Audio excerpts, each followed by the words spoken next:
In 2010 and 11, the world witnessed a mass exodus of people from Somalia. Thousands either moved within the country or outside the borders to Kenya or Ethiopia.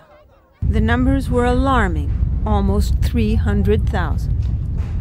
Somalia has been at war for decades, but now there was a severe drought. The combination was lethal. There are more and more areas in the world where life is no longer sustainable and people need to flee. And these factors also trigger conflict, and conflict forces people to flee. To survive, Hayre Ismail left her home to come to Kasala camp in southern Somalia.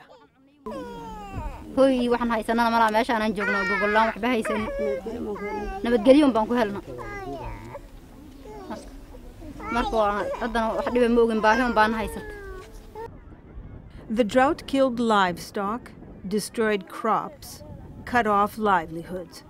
People fled hunger and found themselves in the middle of conflict, often obliged once again to move.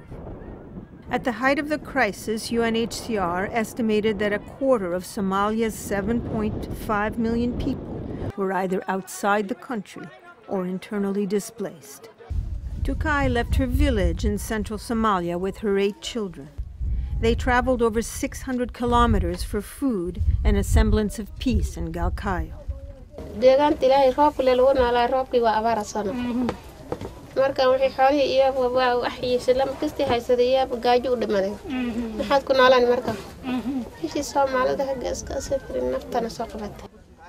UNHCR, UN University, the London School of Economics and Bonn University recently carried out research on climate change and mobility in the Horn of Africa.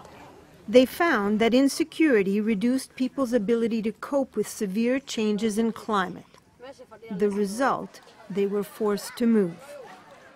I think there is a clear link between climate change and the worsening of the displacement problems in the world. And I think it's very important for the world to come together and to try to respond to this challenge. In mid-2011, a famine was declared in Somalia. In Ethiopia, new camps filled up, not in months, but days. Safiala and her 7 children were among the surge of refugees. She found safety in food, but her journey was tragic.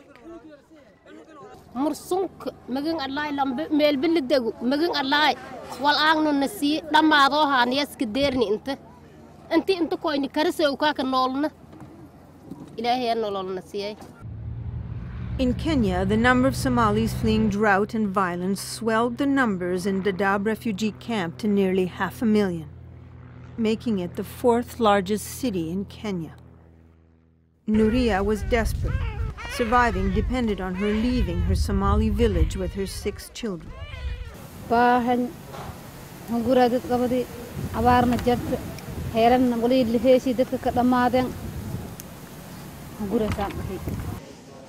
The report points to a pattern that climate extremes and insecurity increase displacement within and across borders.